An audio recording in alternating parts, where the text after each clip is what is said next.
Pendengar Pro 1 dimanapun Anda berada, kami masih terus temani Anda di Lintas Makassar Sore untuk edisi hari ini, hari Rabu 2 Februari 2022.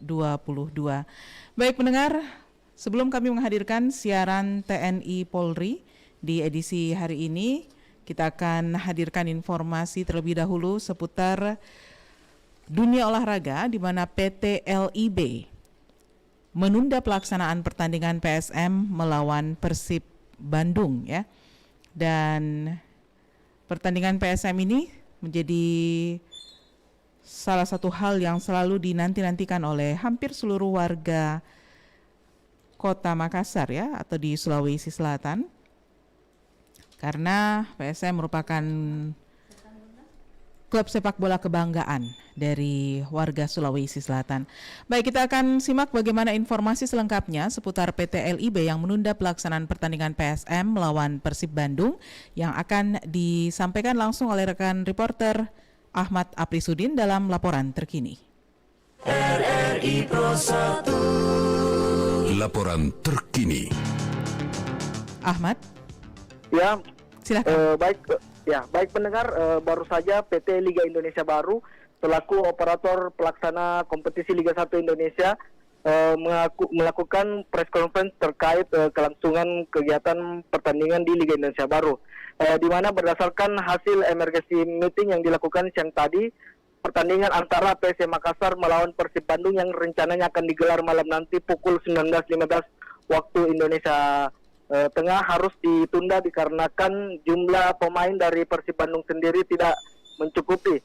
Dengan alasan beberapa pemain dari Persib Bandung itu tidak mencapai 14 orang sesuai dengan persyaratan yang berlaku karena mereka terdampak COVID-19.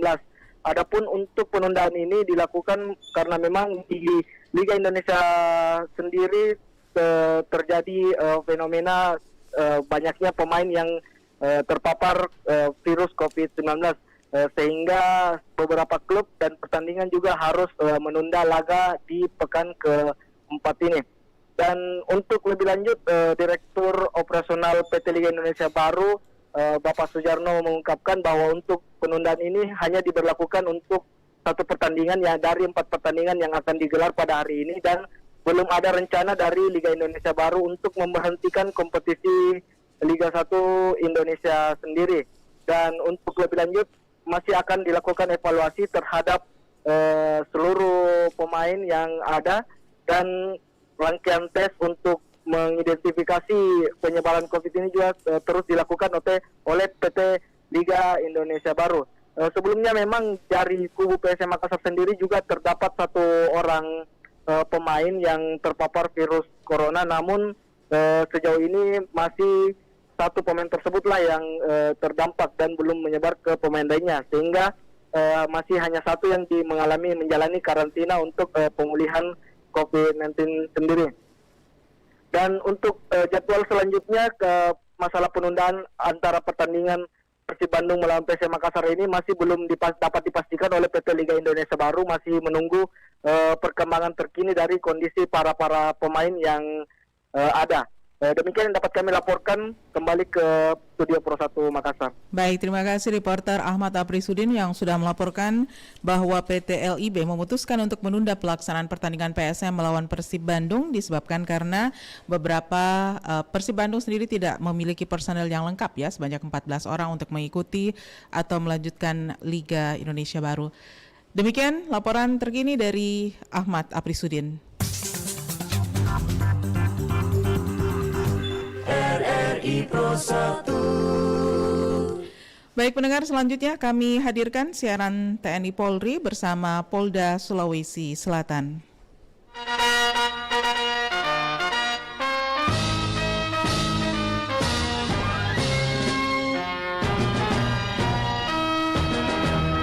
Bayangkara harapan bangsa, pengemban tugas mulia, berasaskan tribrata, membangun bangsa sejahtera. Polisi Indonesia dituntut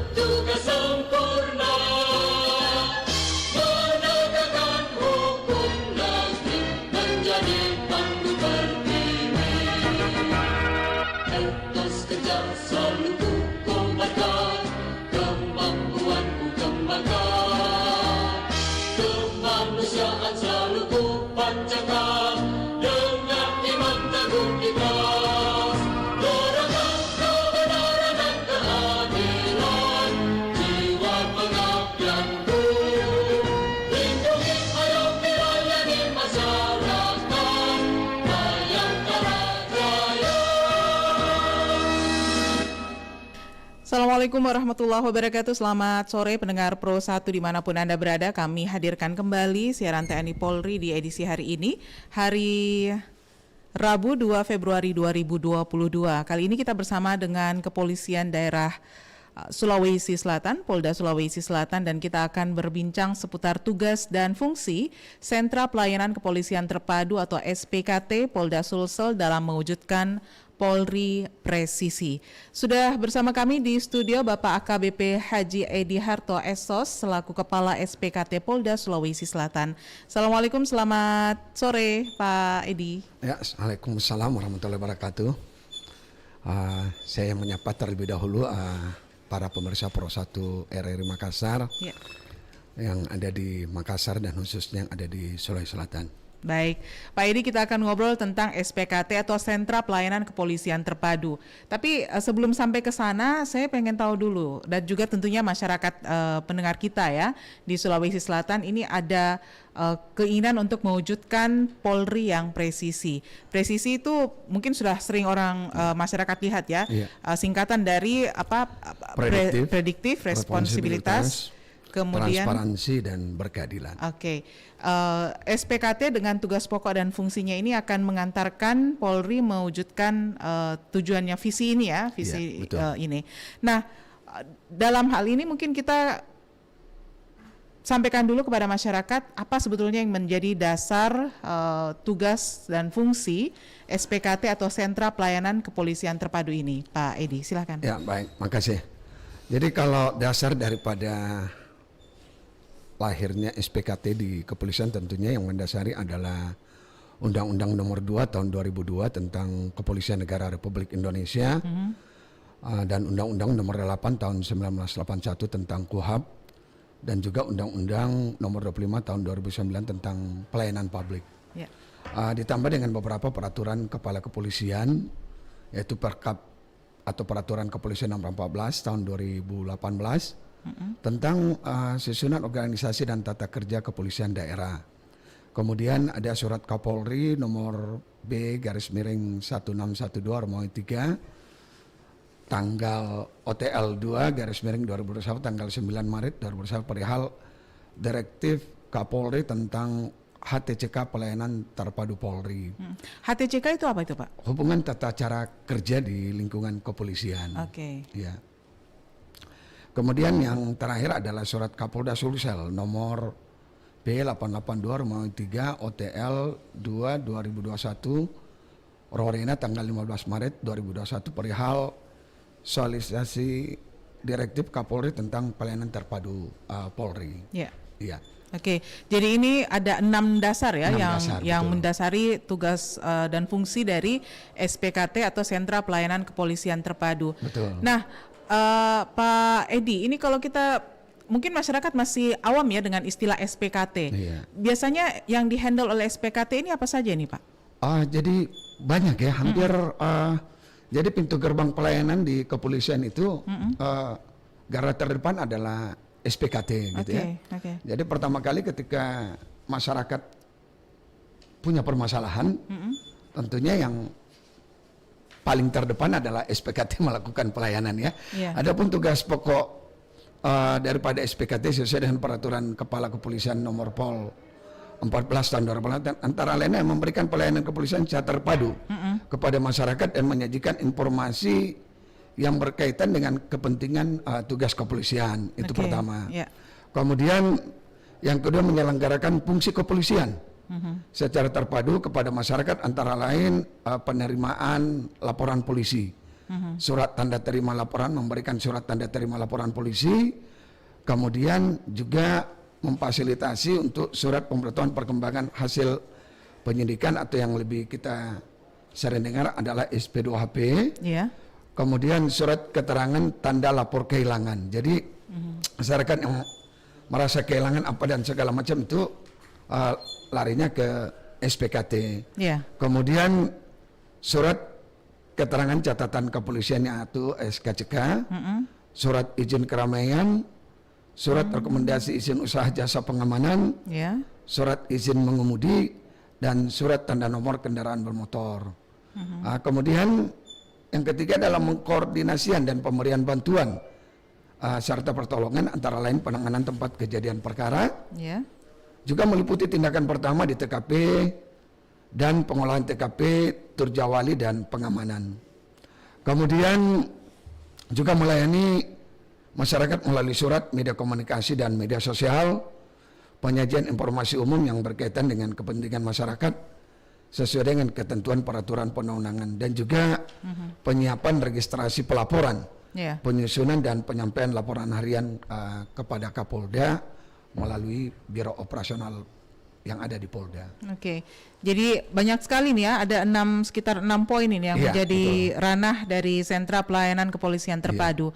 Ada yang paling familiar di sini adalah pembuatan surat kehilangan ya. Iya, kehilangan. Itu paling sering ini ya. Sering, betul. Nah, dalam melaksanakan tugas pokok dan fungsinya ini, oh ya, sebelum kita lanjut lagi, Pak Edi, saya coba undang pendengar kita buat Anda yang ingin bergabung, silakan di 082133339440 atau boleh komentar langsung di kolom komentar di fanpage Facebook Pro 1 RRI Makassar. Nah, kita lanjut lagi nih Pak Edi. Iya. Dalam melakukan pelaporan untuk mendapatkan surat keterangan tersebut, itu harus ada apa istilahnya ya, tata caranya mungkin ya. Iya. Nah, ini kalau untuk pelaporan sendiri mungkin terbagi ada berapa jenis laporan ini kalau di Ya, SPKT? jadi di SPKT itu yang sering kita temui adalah baik datang secara langsung atau laporan langsung maupun tidak langsung. Oke. Jadi kalau dia seperti yang tadi Mbak sampaikan, bagaimana kalau laporan kehilangan itu bisa langsung dan juga bisa tidak langsung, apalagi sekarang udah banyak aplikasi yang dibuat oleh Polri, khususnya Polda Sulsel, memberikan kemudahan. Ada yang sistem melalui online maupun drive-thru, ya, drive-thru. Tapi ini dua yang diberikan oleh Polda ini masyarakat belum menggunakan sepenuhnya. Tapi dia lebih banyak langsung datang ke sentra-sentra kepolisian, baik yang ada di Polsek, Polres maupun yang ada di Polda, untuk menyampaikan secara langsung permasalahan yang dihadapi. Tadi berbicara syarat, apa syaratnya? Contoh misalkan dia kehilangan KTP, tentu minimal ada tanda pengenal. Tanda pengenalnya aja, bahwa memang dia kehilangan, itu kita. Kalau KTP yang hilang berarti tanda pengenalnya bisa SIM, bisa SIM, akte iya. kelahiran, bisa Betul, kartu keluarga ya. Betul. Ya, oke. Betul. Ditahan dulu Pak Edi, Ya. kita terima dulu penelpon berikut ini. Halo, selamat sore. Halo, selamat sore. Selamat sore. Oke. Baik, dengan Bapak siapa Pak, di mana?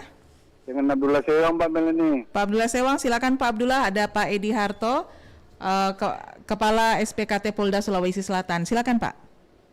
Assalamualaikum Pak Edi. Waalaikumsalam Pak Abdullah Sewang. Ada yang saya tanyakan ini saya kira ini banyak terjadi di masyarakat. Iya. Itu kalau kita datang ke kantor polisi membuat laporan kehilangan, apakah kita bawa surat keterangan dari RW, RT atau dari lurah, apakah langsung saja? Oke. Iya. Kedua, apakah kalau kita melapor tidak ada pembayaran? Oke. Iya. Karena pasti masyarakat tanya-tanya kalau kita datang ke polisi nanti kita disuruh bayar, takut-takut tahu. Iya. Baik Pak. Iya. Itu saya. Semoga ini ada keterangan dari Pak Edi. Ya. Iya. Baik. Terima kasih. Terima kasih Pak Assalamualaikum Abdullah. warahmatullahi wabarakatuh. Waalaikumsalam Pak Abdullah Sewang. Ya. Ini kita baru mau sampaikan syarat-syaratnya. Pak Iya. Abdullah sudah bertanya. Ya, silakan Betul. Pak Edi. Jadi langsung saja Pak ke kantor polisi yang terdekat, dimanapun Bapak Abdullah Sewang atau masyarakat, khususnya masyarakat Makassar dan Sulawesi Selatan, ketika merasa kehilangan itu tidak perlu ambil pengantar ke sana kemari. Jadi cukup membawa dirinya datang ke sentra pelayanan yang ada di Polsek, yang ada di Polres, yang ada di Polda, langsung akan dilayani, disambut oleh petugas, kemudian menanyakan permasalahannya, kemudian diarahkan. Kalau misalkan kayak tadi persoalannya Pak Abdullah Sewang hilang KTP-nya, jam kesmasnya dan lain-lain, handphonenya pun hilang karena kartunya ingin butuh kembali, itu nggak perlu persyaratan harus ke RT RW, tapi langsung aja ke kantor kepolisian, kemudian tidak ada biaya di situ. Tidak ada biaya. Ini gratis karena Pak Kapolda sampai Pak Kapolri itu membuka ruang pengaduan apabila ada yang menarik pembayaran, dan di kepolisian itu semua PNBP. Tapi kalau khusus untuk laporan-laporan di depan SPKT itu tidak ada yang dipungut untuk satu bayaran pun. Oke. Iya. Oke. Jadi kalau ada ingin melaporkan untuk memperoleh surat keterangan kehilangan itu harus bawa diri yang pertama, Iya, bawa yang diri. kedua bawa pengenal ya. Bawa pengenal. Kalau Iya. KTP-nya hilang berarti bisa diganti dengan KK, bisa Iya. ganti dengan SIM Betul, ya. betul. Kalau ada paspor bisa pakai paspor Iya, Kak ya. iya. Kemudian selain itu kalau misalnya tidak perlu pengantar juga dari surat keterangan dari RT RW, lurah dan betul, seterusnya. betul. Kemudian ini tidak berbayar. Iya, betul. Nah, ini kalau laporan langsung, Pak ya. Iya. Kalau misalnya laporan langsung non pidana. Karena pasti terbagi juga itu, Pak ya. Iya. Jadi kalau pada umumnya kalau laporan hanya untuk surat keterangan lain itu Iya. ada boleh datang langsung, boleh drive thru, kemudian bisa diwakili, yang penting ada surat kuasa. Oke. Kemudian bisa secara online, tentunya dia dengan masuk di website Polri, kemudian mengisi beberapa pertanyaan-pertanyaan yang ada dalam aplikasi itu. Oh, bisa lewat website, Pak ya? Bisa. Jadi ada website Polri di situ khusus Iya. untuk Polda Sulsel itu. Misalkan SKCK online dengan mengunjungi website https://skckpolri.go.id. Kemudian aplikasi SIM online itu sudah bisa di-download di aplikasi digital Korlantas Polri. Nanti mengisi aja pertanyaan-pertanyaan yang ada di situ, itu akan direspon. Itu Oke. akan direspon. Ini sangat memudahkan, Pak ya, karena Iya, kan betul. sebelumnya kita harus kalau kayak SIM, SKCK kan Iya, kita harus betul. datang. Harus datang. Terus ikut ujiannya apa segala Iya, macam. betul. Tidak membuat tidak membuat nanti pihak kepolisian itu kecolongan, misalnya kan SKCK itu Iya. kan diperlukan untuk melamar pekerjaan, Pak ya. Betul. Mengidentifikasi seseorang langsung lewat online itu gimana? Itu akan muncul beberapa pertanyaan-pertanyaan, nanti dijawab, kemudian nanti dilakukan analisa oleh operator. Misalkan dia adanya di luar Sulawesi, misalkan. Iya. Terus dia bermohon, bisa di Jawa juga diambil dimanapun dia berada, iya. melalui aplikasi itu terjawab. Kemudian itu akan direspon balik oleh operator yang mengawaki aplikasi online itu. Kemudian tadi identifikasinya apa? Tentu dengan ada pertanyaan-pertanyaan itu tadi. Misalkan ditanya apakah sudah punya rumus sidik jari. Tentunya dia masukkan berapa sih nomor rumus sidik jari dan nomor surat kartu sidik jarinya itu. Sehingga begitu dibuka, petugas pun bisa mengakses bahwa oh iya ini memang si A yang bermohon dan ini nomor rumus dari sidik jari yang dimohonkan begitu. Wah, canggih sekali sekarang ya layanannya ya. Iya, betul. Jadi Polri ini di zaman Pak Kapolrinya Pak Listo Sigit itu Polri semakin dekat, hampir artinya hanya seperti seperti kaca saja, kita bisa mengaplikasi kemudian menyampaikan. Betul-betul mencapai tujuan presisi tadi ya. Sangat memberikan kemudahan kepada masyarakat. Jadi tidak perlu lagi repot-repot harus bagaimana ke kantor polisi, kecuali kalau persoalan pidana ya. Kalau persoalan pidana seperti yang Mbak tadi katakan, itu dia datang melaporkan karena dia harus bercerita tentang kronologis kejadian. Di situ dan dia harus dimintai keterangan awal. Oke. Ya. Lebih lengkap tentang laporan langsung yang bersifat pidana. Ya. Kita akan hadirkan informasinya Pak Edi, tapi sebelumnya kita lewatkan dulu yang berikut ini.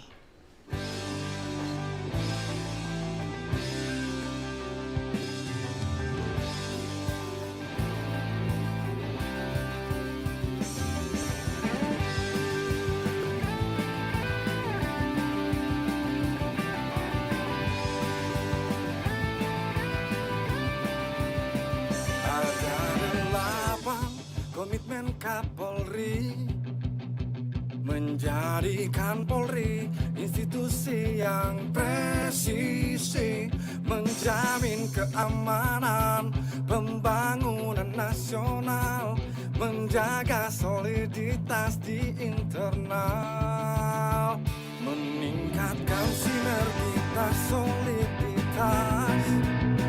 TNI Polri dukung kawal program pemerintah, mendukung terciptanya ekosistem inovasi kreativitas, dorong maju Indonesia.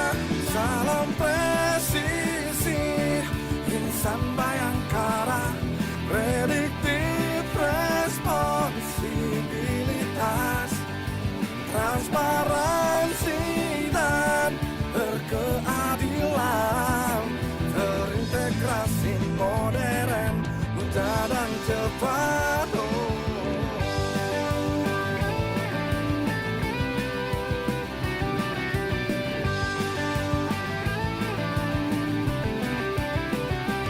Tampilkan kepemimpinan teladan, mengedepankan pencegahan setiap masalah, keadilan restoratif dan juga problem solving. Setiap pada NKRI rawat bineka. Salam presisi, insan bayangkara, prediktif responsibilitas, transparansi dan berkeadilan, terintegrasi modern, mudah dan cepat. Salam presisi, insan bayangkara, prediktif responsibilitas, transparansi dan berkeadilan, terintegrasi modern, mudah dan cepat.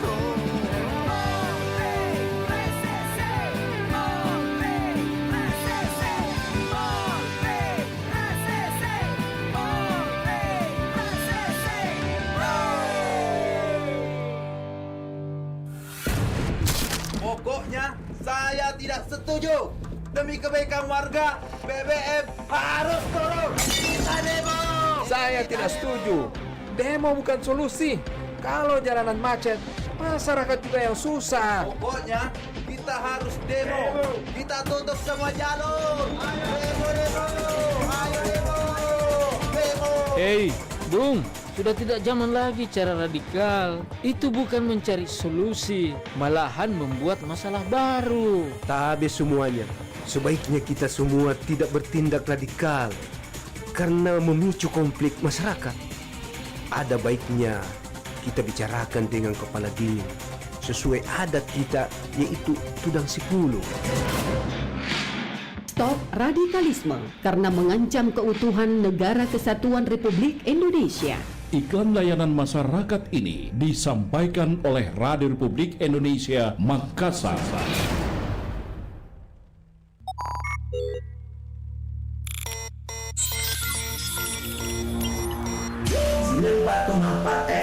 Pro 1 RRI Makassar.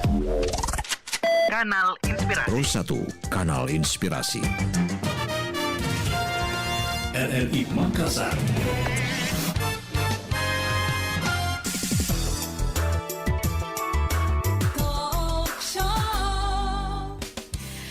Baik pendengar, masih menemani Anda di Lintas Makassar sore dalam sesi siaran TNI Polri bersama dengan Bapak AKBP Haji Edi Harto SOS yang merupakan Kepala SPKT atau Sentra Pelayanan Kepolisian Terpadu Polda Sulawesi Selatan. Tugas dan fungsi Sentra Pelayanan Kepolisian Terpadu Polda Sulawesi Selatan dalam mewujudkan Polri Presisi menjadi topik kita sore hari ini. Untuk Anda yang ingin bergabung silahkan di 0821 3333 9440. Sekali lagi di 0821 3333 9440.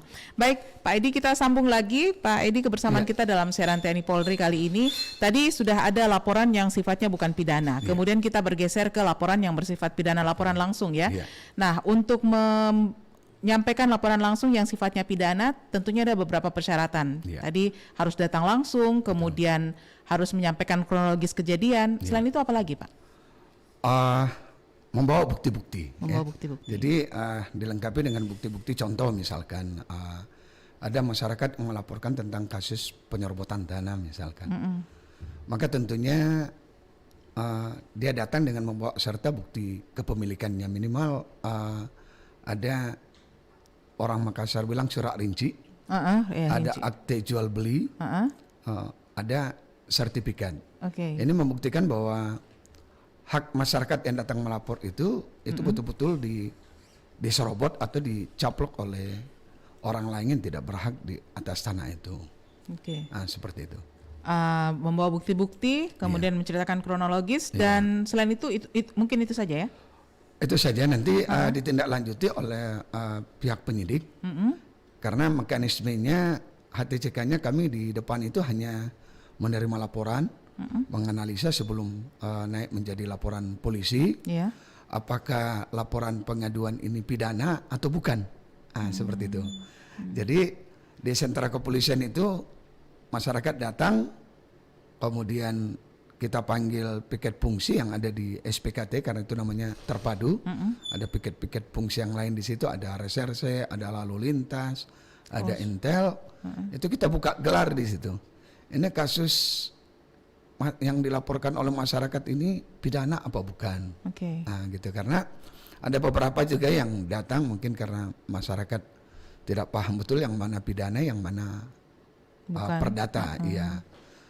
Kalau ada pidananya sedikit pun itu pasti kita tindak lanjuti dengan membuat rekomendasi untuk penerbitan laporan polisi. Dan selanjutnya laporan polisi itu bergulir ke bidang fungsi reskrim umum. Dari situ diolah, kemudian dilakukanlah tahapan-tahapan penanganan perkara, misalkan dilakukan klarifikasi, kemudian ditingkatkan dengan gelar perkara penyelidikan, kemudian dari penyelidikan dikelarkan untuk dinaikkan ke penyidikan dan seterusnya, dan akhirnya perkara itu bergulir ke pengadilan. Pak Edi, sedikit gambaran ini untuk masyarakat kita. Sebuah kasus itu dikatakan pidana, itu apa tanda-tandanya, indikasinya? Ya, indikasinya itu bahwa perkara-perkara yang dilaporkan oleh masyarakat itu termuat dalam kitab undang-undang hukum pidana. Gitu. Jadi kan kita di Indonesia kan ada KUH Perdata, ada KUH Pidana, kemudian ada undang-undang lex specialis itu juga pidana. Nah ini yang kita kelola. Tetapi pada umumnya yang pidana-pidana yang lain itu di luar daripada misalkan kasus tanah dan utang piutang misalkan, itu kalau utang piutang dan tanah itu mirip-mirip, kadang-kadang lari ke perdata. Perdata ya? Iya, kadang-kadang. Karena kenapa? Dia sudah berperkara di pengadilan, kemudian dia lebih banyak misalkan masalah kewarisan. Jadi ini kan lebih dominan ke perdatanya. Yang kasus perdata seperti warisan atau tanah tadi itu, ketika dia bergeser ke pidana itu karena apa biasanya? Biasanya ada ahli waris yang membuat surat palsu. Baru ke pidana itu baru ke pidana. Jadi dia membuat seolah-olah bahwa contoh misalkan dia 5 orang bersaudara nih. Tapi dia buat surat kewarisan bahwa dia sendiri yang ahli waris. Akhirnya melapor, setelah dibuatkan itu dia jalani prosesnya, kemudian lahirlah misalkan sertifikat ke atas nama dia. Ternyata si pemohon sertifikat ini ternyata 5 bersaudara. Belakangan tahu, kok tanah waris bapak ini orang tua kita kok disertifikat oleh adik kita. Mungkin mereka juga dapatkan informasi bahwa lahirnya sertifikat ini karena ya memang ada surat yang dibuat kewarisan bahwa dia anak sendiri, anak tunggal. Nah ini tentu masuk ke kategori pidana. Dan itu menempatkan keterangan palsu di situ. Oke. Nah, ini untuk laporan langsung yang merupakan tindak pidana. Kemudian tadi ada laporan langsung yang bukan merupakan tindak pidana. Kemudian ada juga tentang pelayanan eksternal ini, Pak, ya? Iya. Nah, kalau pelayanan eksternal ini apa yang dimaksudkan dengan pelayanan eksternal di SPKT? Ya, jadi ada pelayanan internal dan eksternal. Eksternal ini yang terjadi di luar lingkungan polisi, ya, di luar lingkungan Polri. Jadi boleh dia dengan menyampaikan menggunakan fasilitas 110, itu dia nyampaikan ke kita, walaupun dia bukan korban, tapi dia mengetahui bahwa ini Pak ada suatu peristiwa nih terjadi, perlu tindakan kepolisian. Dia nyampaikan melalui operator 110. Itu biar di seluruh Sulawesi Selatan itu berlaku. Jadi nanti operator 110 yang ada di Polda itu menghubungi kembali ke SPKT yang ada di lokasi yang ada di kejadian itu, atau menghubungi polisi terdekat. Karena di aplikasi 110 itu memunculkan tempat di mana orang menelpon dan juga polisi yang terdekat dari TKP itu. Berarti nggak bisa main-main ini Pak ya? Nggak bisa main-main. Kan biasanya kalau nomor layanan gitu banyak yang iseng ya? Banyak yang iseng. Jadi nggak boleh main-main. Iya. Fasilitas disiapkan ini betul-betul, walaupun kadang-kadang ada anak-anak yang iseng ya. Jadi begitu masuk ke 110 itu akan muncul di layar monitor lokasi orang yang menelpon, kemudian si penelpon menyampaikan lokasi itu, maka dipilihlah siapa petugas polisi yang terdekat yang ada di situ. Karena semua kartu polisi itu, nomor handphone polisi itu sudah terinput ke dalam, dan itu membuka signal bahwa inilah polisi yang terdekat yang ada di situ. Sambil juga meneruskan ke piket SPKT yang ada di wilayah mana kejadian itu terjadi, peristiwa itu terjadi. Makanya saya jadi ingat ini Pak Edi, kasus ujaran kebencian suku Makassar ya, itu hanya berapa hari berselang ketika foto-fotonya semua viral, itu langsung sudah bisa ditangkap Pak ya? Betul. Ini pakai aplikasi itu tadi ya? Jadi ada tim unit cybercrime, ya. Jadi jejak digital itu kan pasti ketahuan ya. Jadi begitu ada pelapor atau sudah ada yang melapor lewat media online, itu direspon oleh polisi, kemudian ditindaklanjuti oleh subdit cybercrime. Nah gitu. Oke, Pak Edi, saya bacakan dulu pesan WhatsApp yang sudah masuk. Ini ada Ibu Sri di Makassar yang ditanyakan adalah berapa lamakah waktu yang ditunggu untuk semua laporan, baik yang secara langsung ataupun yang melalui website tadi. Karena biasanya ya kita seringkali mendapatkan layanannya itu agak lama di kepolisian.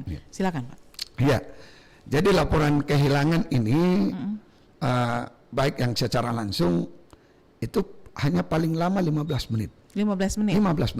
Oke. Ya, paling lama 15 menit. Itu yang disampaikan, yang dibutuhkan itu sudah ada di tangan, dan itu tadi terkait dengan pertanyaan Pak Abdullah, itu semua gratis. Nah, kemudian kalau yang drive-thru, ya. Oh ya, drive-thru kita belum ngobrol ya tentang drive-thru. Yang drive-thru juga seperti itu. Ya, sepanjang begitu dia buka aplikasi, kemudian dia sampaikan apa yang dibutuhkan, misalkan dia kehilangan ijazah kehilangan ijazah, tapi kelengkapan administrasi yang dibutuhkan itu sudah lengkap, maka tidak perlu bolak-balik. Yang penting sudah ada dari sekolah di mana dia berasal, menyatakan bahwa dia memang adalah siswa dari SD itu misalkan, maka kami langsung merespon itu. Dan itu tidak butuh waktu lama, paling lama 15 menit. Oke. 15 menit. Untuk proses pembuatan suratnya tidak terlalu lama, tapi harus lengkap ya. Betul. Harus lengkap bahan laporannya ya. Betul. Oke. Kalau yang agak lama yang memang perlu proses itu laporan apa kira-kira? Itu laporan pidana. Pidana ya? Iya, betul. Jadi kalau laporan pidana dia datang itu kan diambil keterangan terkait dengan kasus apa yang dilaporkan.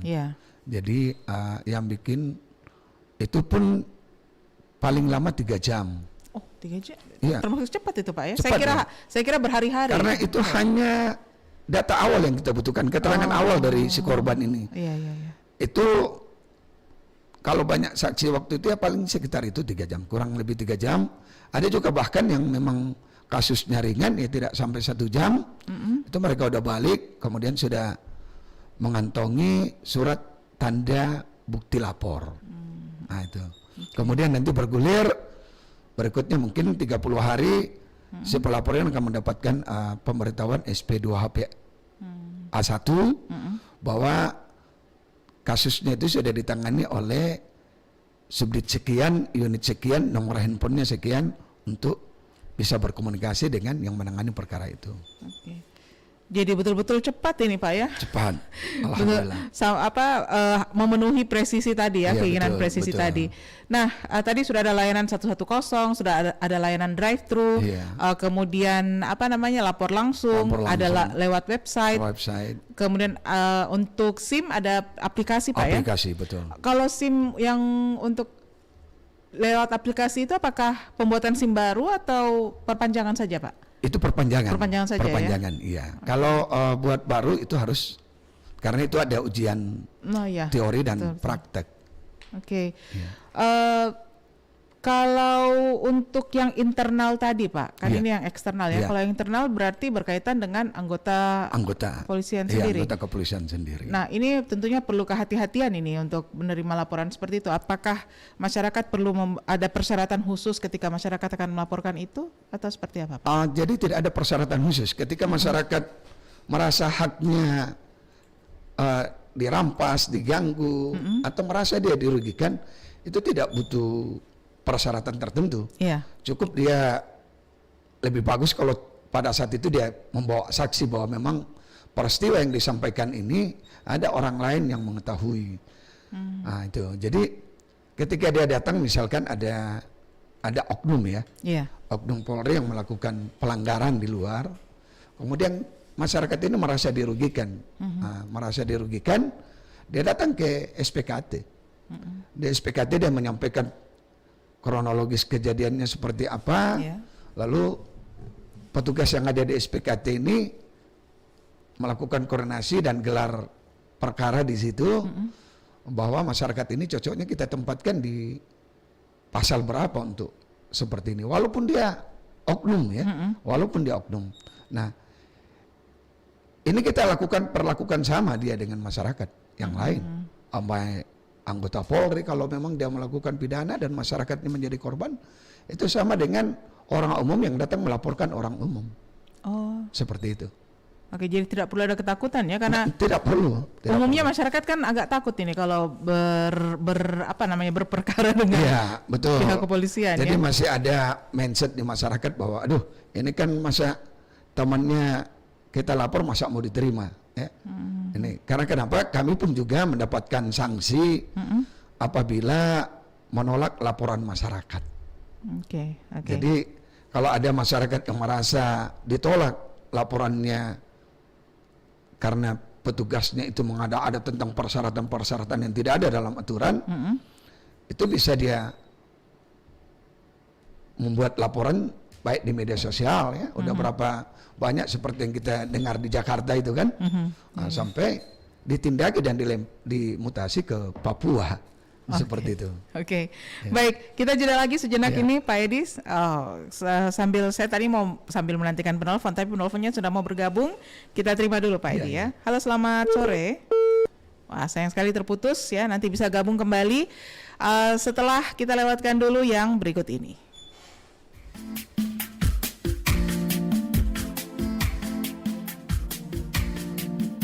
This song is for you. You better listen.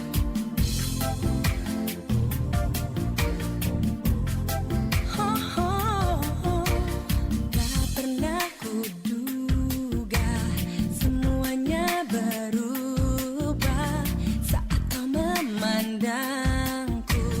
bergetar hati ini. Kau berikan harapan tentang warna-warni hariku.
hari-hariku semenjak Pendengar Anditi dengan Semenjak Ada Dirimu bawa kita 10 menit jelang pukul 17 waktu Indonesia Tengah. Itu berarti kita berada di penghujung kebersamaan kita dalam siaran TNI Polri untuk edisi hari ini, hari Rabu 2 Februari 2022. Masih bersama dengan Bapak AKBP Haji Edi Harto SOS, Kepala SPKT atau Sentra Pelayanan Kepolisian Terpadu Polda Sulawesi Selatan. Dan baik, pendengar, untuk Anda yang ingin bergabung di sesi yang terakhir ini silakan di 0821 3333 9440. Pak Edi, ini ternyata ada beberapa istilahnya penerimaan laporan pengaduan masyarakat terhadap oknum Polri tadi sudah ya. Kemudian penerbitan, ternyata banyak jenis-jenis penerbitan surat keterangan kehilangan ini Pak ya. Betul. Dan masing-masing berbeda-beda ini saya baru memperhatikan.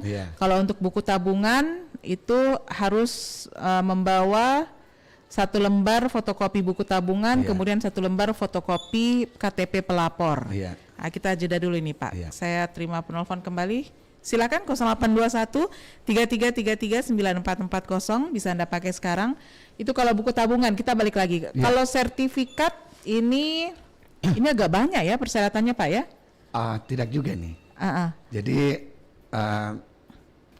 intinya bahwa dia mengiklankan di media cetak, ya ini sesuai dengan pasal 59 ayat 2 PP nomor 24 tahun 1997 tentang pendaftaran tanah. Jadi kalau ada masyarakat yang kehilangan sertifikat itu dia umumkan di media, apakah media cetak, apakah media elektronik, kemudian media sosial boleh ya? Boleh. Kan biasa gitu ya. Boleh. Ada berita kehilangan. Itu cukup dia bawa, kemudian ada KTP. Begitu bersesuaian itu kita akan buatkan laporan. Oke. Baik, kita terima dulu penelpon ini. Aduh. Silakan coba kembali ya, masih ada kesempatan. Kemudian ini untuk surat sertifikat ya. Surat tanda lapor kehilangan sertifikat. Kemudian ada juga surat tanda lapor kehilangan akta kelahiran.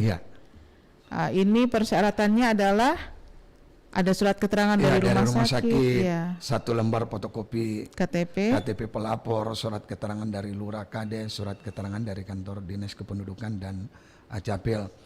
Ini salah satu dari ini bisa dibawa ke SPKT. Salah satunya. Oh ya, oke. Salah satunya. Saya kira semuanya. Halo, selamat sore. Selamat sore, saya masuk lagi. Oh ya, Pak Abdullah, silakan Pak Abdullah, gimana? Itu SPKT itu apa, singkatan apa itu Pak Edi? Iya. SPKT itu apa kepanjangannya? Iya, itu aja Pak ya. Iya, itu aja. Baik. Terima kasih Pak Abdullah ya. Iya, makasih Pak Abdullah. Waalaikumsalam. Nah, SPKT Sentra Pelayanan Kepolisian Terpadu. Jadi dia sentra berarti pusat.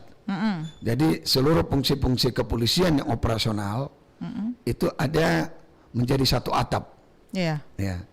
Di bagian pelayanan kepolisian terpadu, makanya dia sentra dan terpadu di belakang. Jadi seluruh fungsi-fungsi operasional itu jadi satu atap dia di situ. Yang dibawahi namanya KSPKT.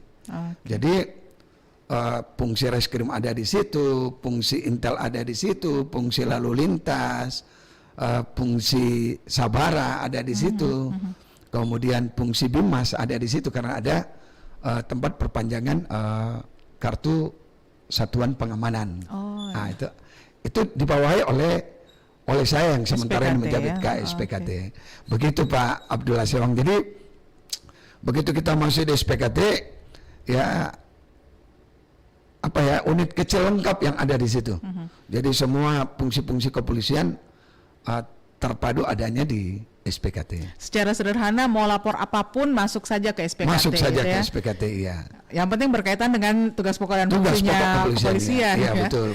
Baik, ini banyak sekali nih Pak Edi, ada untuk surat tanda lapor kehilangan STNK, BPKB, dan ada persyaratan-persyaratan yang dipenuhi. Ini salah satunya saja Pak Salah satunya, bukan semuanya. Bukan semuanya. Oke. Kalau untuk melihat persyaratan-persyaratan seperti ini, kita bisa dapat informasinya di mana nih Pak? Itu bisa langsung ke SPKT dan juga sudah ada di paman Google tentunya ya. Jadi begitu dia masuk pasti terjawab di situ. Ya. Tapi yang lebih bagusnya langsung aja datang ke SPKT. Kami siap layani 24 jam di situ. Iya.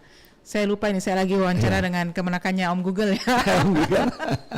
Oke, Pak Edi, ternyata dalam rangka mendukung pelayanan direktif dari Kapolri tentang pelayanan, maka ada beberapa aplikasi ya. Iya, betul. Aplikasi online yang dapat digunakan untuk mendukung kelancaran pelayanan pada masyarakat. Iya, betul. Itu ada berapa aplikasi nih Pak Edi? Ada 4 ya. Jadi SKCK online, ada SIM online, STNK online, dan pembuatan laporan kehilangan online. Oke. Itu semua dapat diakses. Iya. Ada alamat-alamatnya juga ya. Kalau ada alamatnya, SKCK itu di skck.polri.go.id. Iya, betul. Kemudian kalau aplikasi, namanya aplikasi harus download ya. Betul, betul. Download aplikasi SIM online, Digital Korlantas Polri, kemudian ada STNK online. Itu adanya di samsatdigital.id. Kemudian pembuatan laporan kehilangan secara online itu adanya di website https 22124222259. Oke. Dengan nama user tentunya Polda Sulsel. Oke, Polda Sulsel kehilangan@gmail.com. Baik. Nah, itu nanti ada panduan selanjutnya apa saja yang harus diisi di aplikasi tersebut ya. Betul. Baik, Pak Edi, waktu 50 menit kayaknya nggak cukup ya untuk membicarakan tentang tugas pokok dan fungsi dari SPKT Sentra Pelayanan Kepolisian Terpadu. Tapi intinya adalah apapun keluhan Anda, apapun permasalahan Anda sebagai masyarakat dan membutuhkan pihak polisian, Anda bisa langsung datang ke SPKT Polda Sulsel. Pak Edi, terima kasih kebersamaannya sore ini. Kita akan kembali lagi akan mensosialisasikan apa saja yang menjadi fokus pelayanan dari Polda Sulsel khususnya untuk seluruh warga di Sulawesi Selatan. Selamat sore Pak Edi, Assalamualaikum warahmatullahi wabarakatuh. Waalaikumsalam warahmatullahi wabarakatuh. Pendengar, demikian telah kami hadirkan siaran TNI Polri untuk edisi hari ini. Saya Melani Ahmad, sampai jumpa. Assalamualaikum warahmatullahi wabarakatuh.